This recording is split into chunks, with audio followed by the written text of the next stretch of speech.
Bom dia a todos.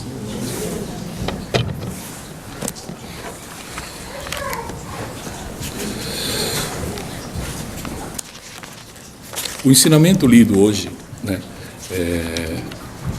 fala sobre a reencarnação, e essa última parte, que respeito aos mortos, é muito interessante, né? Meixo Sama relatando o que aconteceu com ele. E aí eu fiquei imaginando, quando a gente esquece o telefone ligado, né? E a gente acaba falando mal daquela pessoa que está conectada. Imagine a saia justa, que é isso, né? E a pessoa escuta tudo. Quer dizer, no mundo espiritual não tem o privado, né? Porque através do fio espiritual que todos nós temos, ligação, está na agenda de todos os nomes, todos os conhecidos, todas as pessoas que têm afinidade, inclusive com as divindades e com as entidades negativas. Então, tem que pensar bem o que vai falar, o que vai fazer, né? Pois está amplamente ligado ao mundo espiritual. A mesma coisa com os nossos entes falecidos, os antepassados, em que, de repente, do nada, a gente sente uma alegria depois de uma oração em homenagem a eles. Isso é fio espiritual. Isso é que eles ligaram para a gente falando: eu estou muito feliz, né? E você recebe essa felicidade. Você reflete essa felicidade. E mesma coisa nós para com eles, né? Então, ter isso em mente, né? Porque sempre fala que toda a tecnologia é uma cópia mal feita ainda do mundo espiritual, né? Ainda é uma cópia grosseira, né? Então imagine essa nova tecnologia, mais ou menos no mundo espiritual, como ela é, né? Como ela é complexa, o que a gente sente, o que a gente pensa, como isso influencia, né? Eu escolhi justamente esse ensinamento de reencarnação porque recentemente tem acontecido muitas tragédias de grupos, né?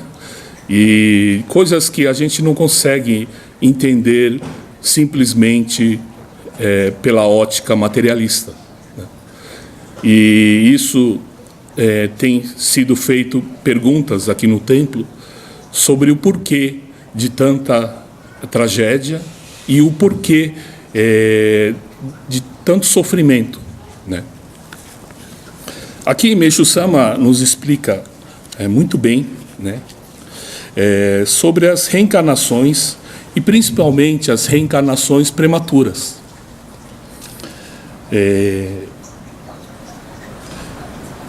Aqui Meixo Sama fala assim: pessoa que não acredita na sobrevivência da alma, ou seja, não acredita em Deus no fundo da alma, e não consegue ficar tranquilo no mundo espiritual, né? O período necessário para um aprimoramento. E por causa desse apego à vida material, ele acaba reencarnando antes do tempo, né? Antes de estar purificado. A própria Igreja Católica fala, né, do purgatório, né? Purgatório é o lugar que purga, que limpa, que purifica, né? E Meixo Sama fala que realmente o mundo espiritual é um local de purificação. Eu imaginei mais ou menos algo como se fosse um desenho que você faz num papel. De lápis você desenha, e a sua trajetória da sua vida está desenhada nesse papel. E aí, quando você morre, leva esse papel e vai para o mundo espiritual, começa a apagar, né? Com borracha, e tentar apagar, ou tentar limpar, né?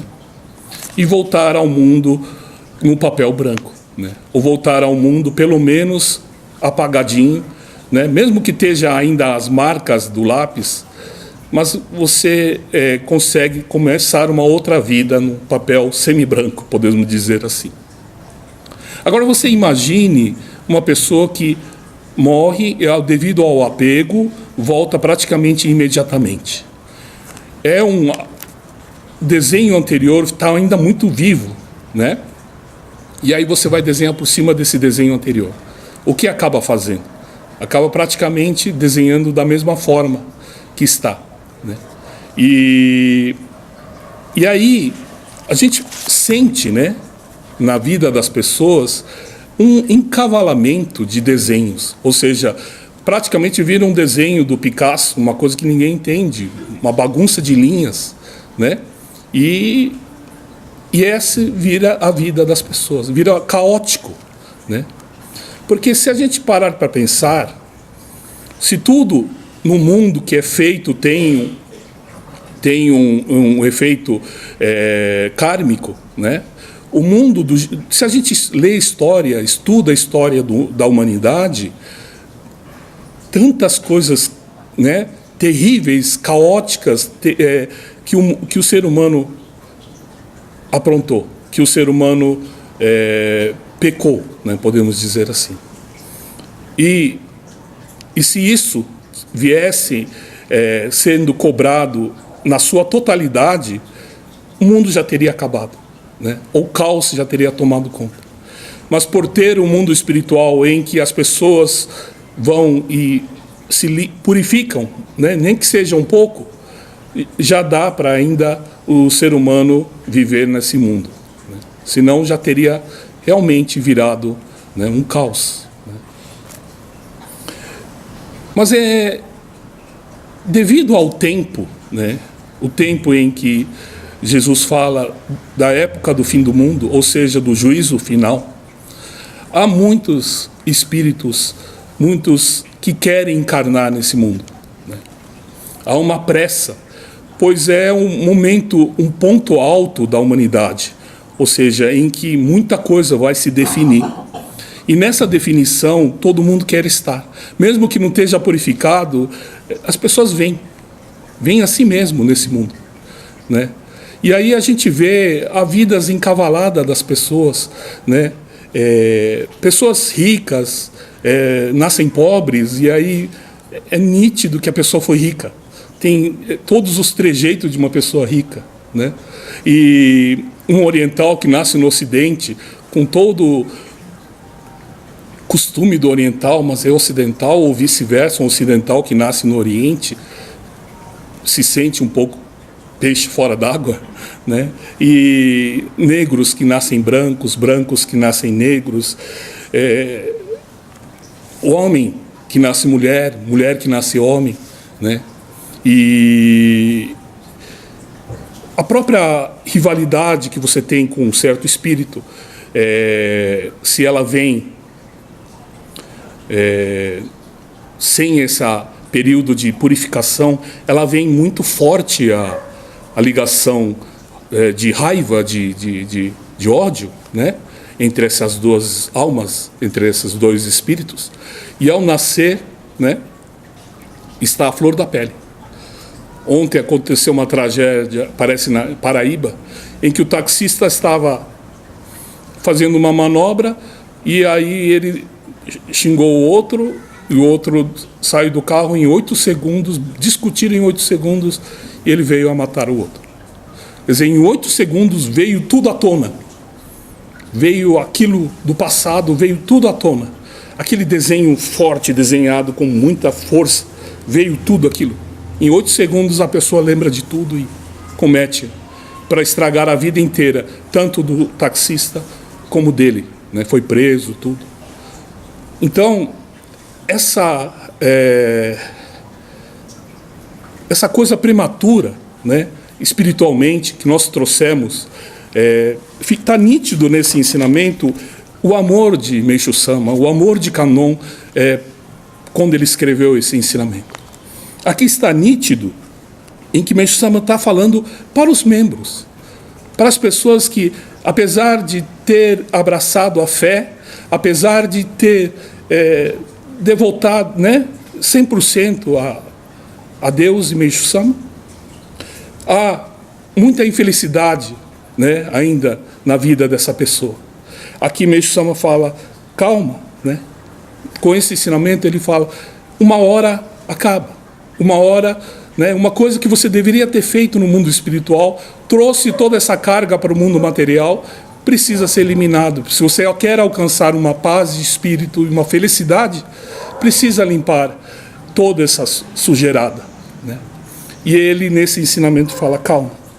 Aqui, quando o Meixo Sama fala assim, é por isso que após um período de sofrimento, durante a qual as nuvens são dissipadas, muitos podem tornar-se repentinamente afortunados. Não há uma mácula que dure eternamente, nem sofrimentos, né, que não tem fim. Uma hora acaba. E com a ajuda da dedicação, né, em prol da obra divina, há uma pontuação muito dobrada, triplicada pelos seus feitos, né? É superdimensionado o que você faz para Deus. E com isso, diminuindo as suas máculas. E realmente a gente presenciou, viu muita gente que tem um sofrimento agudo na própria vida, mesmo dedicando. Mas, de repente, a sorte sorri para ele. Ou seja, acabam-se as máculas, diminuem-se as impurezas e a pessoa passa a viver numa vida repleta de tranquilidade, de felicidade. E a gente está cansado de ver muita gente assim, né? Então, para as pessoas que hoje, agora, nesse momento, está passando por uma purificação, hei de acabar, vai acabar, né? Fica firme no propósito, não desanime, porque é desanimador, às vezes, o sofrimento, ninguém quer, né? É muito pesado, né? Na hora você fala, não tem mais jeito. Mas aqui nesse ensinamento fica claro, né, o apoio, o carinho e a força que Meixo Sama nos está dando, né? Então, esse momento, né, da humanidade difícil de suportar, né? O mundo, a gente sente as coisas estreitando, né? O próprio caminho nosso estreitando, né? E para isso a necessidade da gente se apoiar firmemente, né, nas mãos de Deus. O reverendo adorava a palavra bengala, pois com a bengala você é cuidadoso, com a bengala você não se acha o tal, né? Você sempre coloca a bengala na frente para ver se não tem nenhum buraco, e com isso você anda, né, com a certeza de não tropeçar, né? Temos em Ribeirão Pires as visitações, né? Muita gente daqui já viu as visitações e já acho que mais de 3.000 pessoas já visitaram o complexo da torre. E são pessoas que vão lá e sentem a energia do local, né? A energia do nosso agradecimento a Deus, impresso em todos os cantos, né, do local. Mas uma coisa me chamou muito a atenção, foi a primeira crítica expressa numa rede social, né? E isso nos chamou bastante atenção, pois uma crítica, né, de tantos elogios, uma crítica. E aí a pessoa, ela critica uma certa infantilidade dos jardins, né? Não tem a complexidade do que é um jardim oriental, talvez, né? E uma outra crítica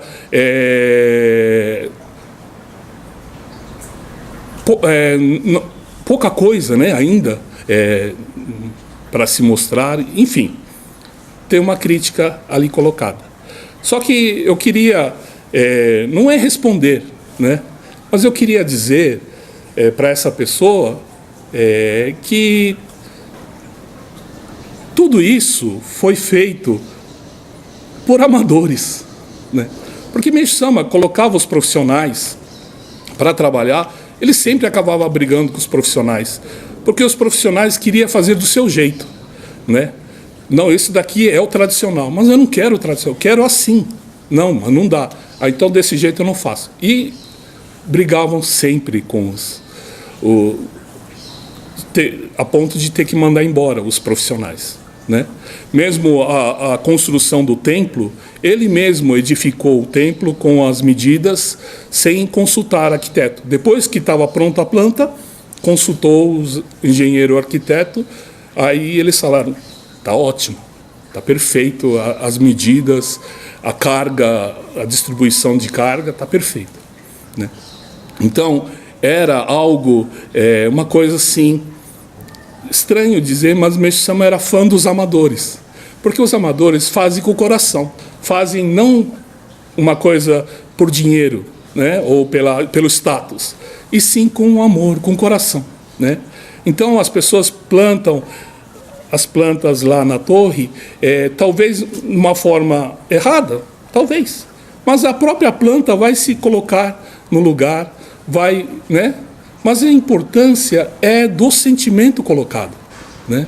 Importância de que muita gente vai lá e sente esse amor, sente esse macotô das pessoas.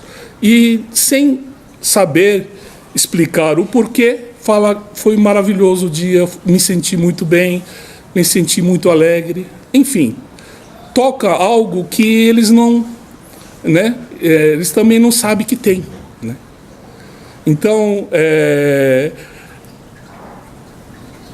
religião, muita gente quer uma modernização das religiões, mas eu, olhando bem, não tem como modernizar uma religião, né? Porque religião, na verdade, é você voltar àquele momento mágico, aquele momento especial da humanidade.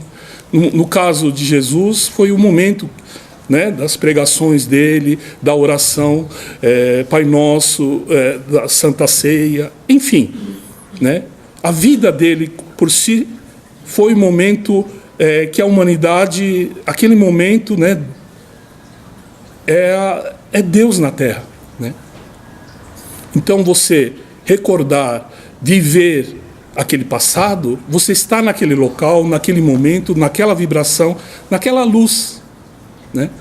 Muitos foram as personalidades, santos, homens santos, que de tempos em tempos nascia na Igreja Católica e trazia tudo de volta. Porque a própria riqueza, a própria força da igreja nos tempos antigos era uma coisa absurda, né? A riqueza era algo, né, como se fosse toda a riqueza da humanidade nas mãos da igreja. E com essa riqueza e esse poder, pois era chefe, o Papa era chefe de todos os países, imagine a força, e isso, né, trazia para a cúpula da igreja pessoas ambiciosas, pessoas, né, que queriam o poder.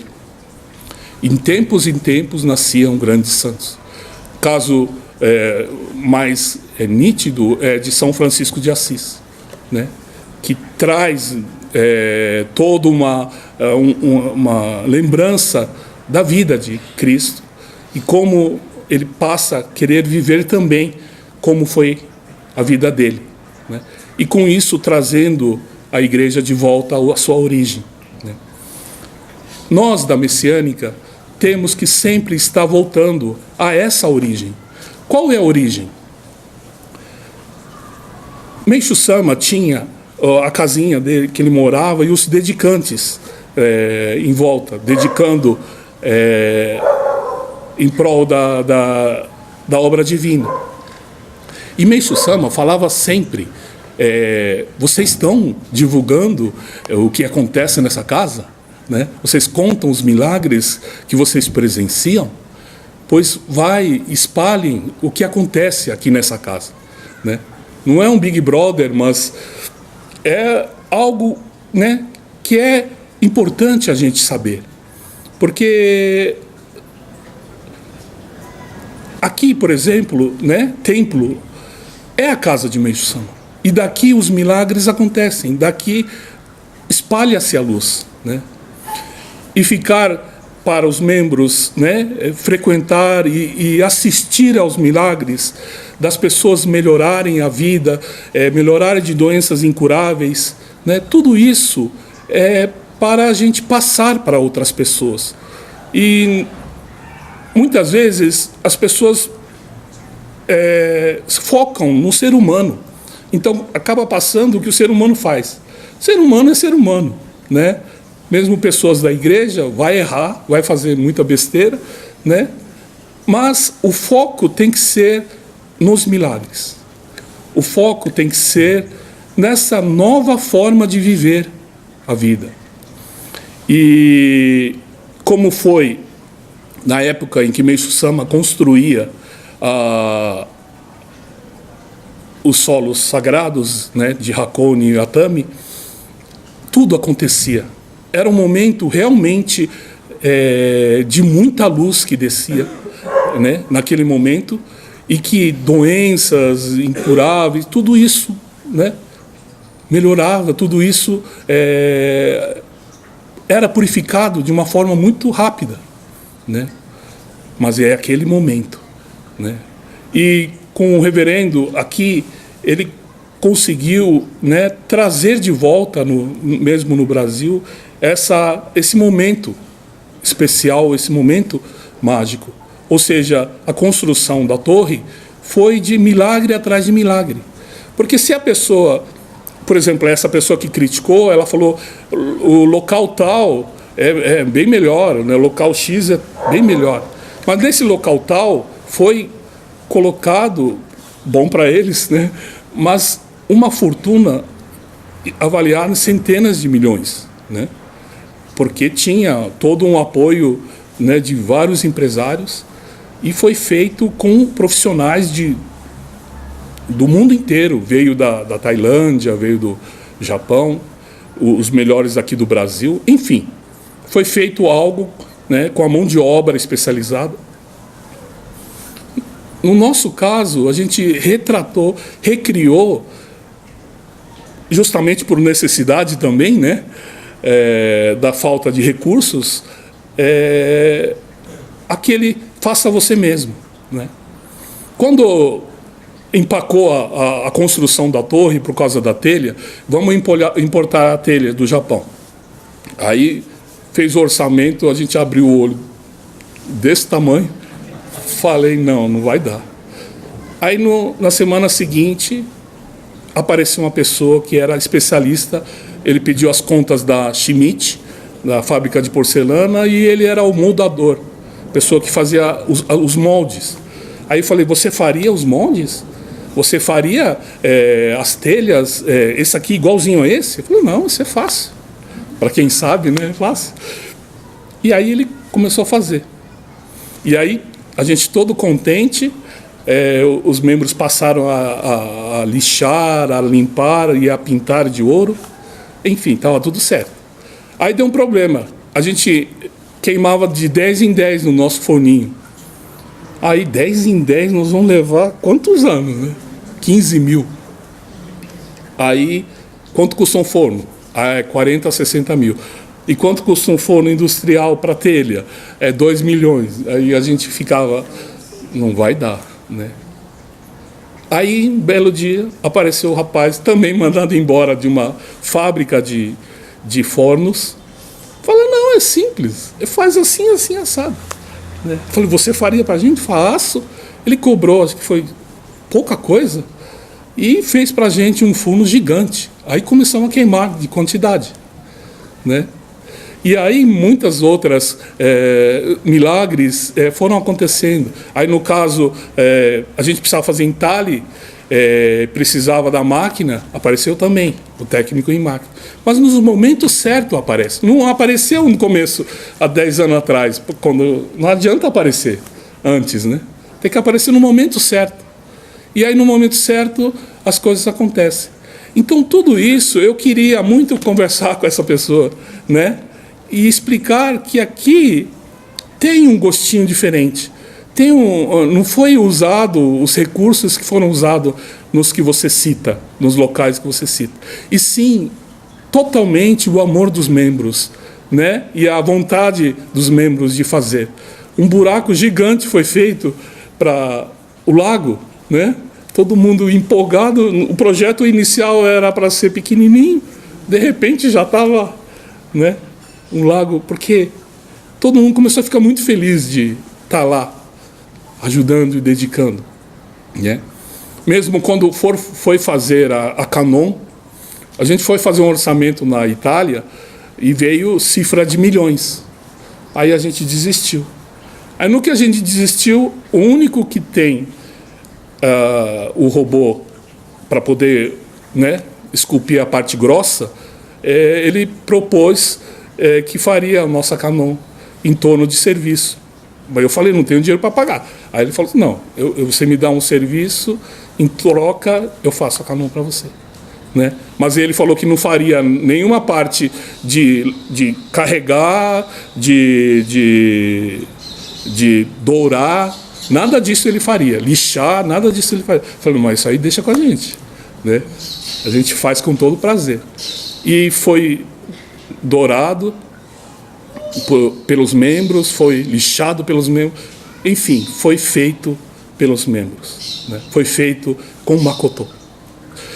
E aí o dia em que o escultor, veio ver o final, ele abriu o olho desse tamanho e ficou impressionado com a beleza. A esposa dele começou a chorar sem parar, pela magnificência da estátua, né? E o escultor me confidenciou. Ele falou assim, eu não acreditava em vocês, não acreditava que isso ia ficar pronto e não acreditava que isso ia ficar bom, né? E aí eles tiraram o chapéu, não para nós, né? E sim para esse movimento, né? Então, a messiânica é isso, né? É aquele tempo, a época mágica das construções e das curas, né? As pessoas que tinham problemas muito graves eram mandadas para o fronte, ou seja, para carregar as pedras, quebrar as pedras, carregar a terra, mesmo pessoa muito doente. E aí melhorava, né?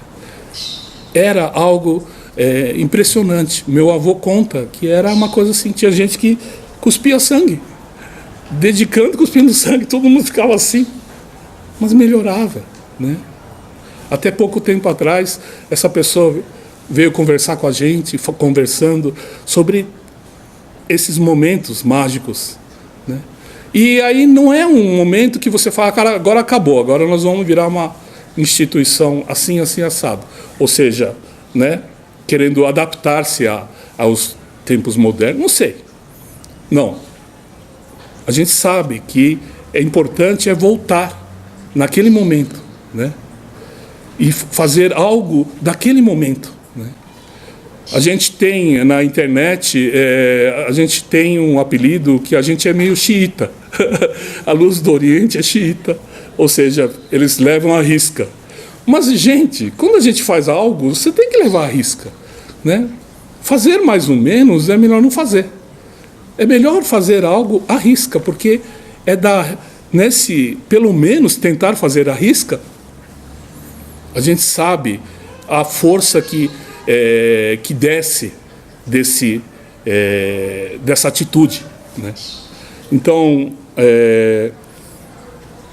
a todos vocês, né, nós vamos continuar, né, nesse trabalho incessante de, sabe, um dia ter reino do céu no mundo inteiro, um dia ter um espaço sagrado no mundo inteiro.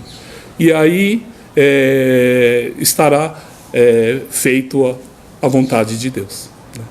Mas pensando assim, é quase eterno, né? Mas esse sempre pensar para adiante, né? E pensar também, trazer mais pessoas para essa felicidade, que é estar envolvido nessa tocha de luz, né? Nesse tucho de luz, né? Estar dentro dessa redoma de luz, né? E a todos vocês, né, sabem do que eu falo, mas tentarmos abrir, porque a gente está falando assim, aí uma pessoa pela primeira vez escuta na internet, eles são tudo doidos, né? Fica parecendo, né? Mas aí é que entra vocês. Gente, melhorei de tal coisa, eu melhorei de tal, eu arranjei emprego, eu consegui melhorar financeiramente, e sim, enfim. É algo de boca a boca, de um trabalho de vocês, de cada um de vocês, né? Porque muitas vezes o nosso interior, às vezes, fala, não, tá bom, do jeito que tá bom, né? Pouca gente, assim, tá bom, né? Mas não é esse o objetivo, não é esse o nossa linha de chegada, né? Então, para esse ano, vamos nos esforçar para a concretização do templo lá na torre, né? Um local onde a gente vai poder oficiar cerimônias, receber Jorei naquela paz, naquela natureza, e trazer as pessoas também para fazer arte, para fazer, enfim, passar um dia gostoso, né? Que as pessoas não sabiam que existia, né? Tá bom?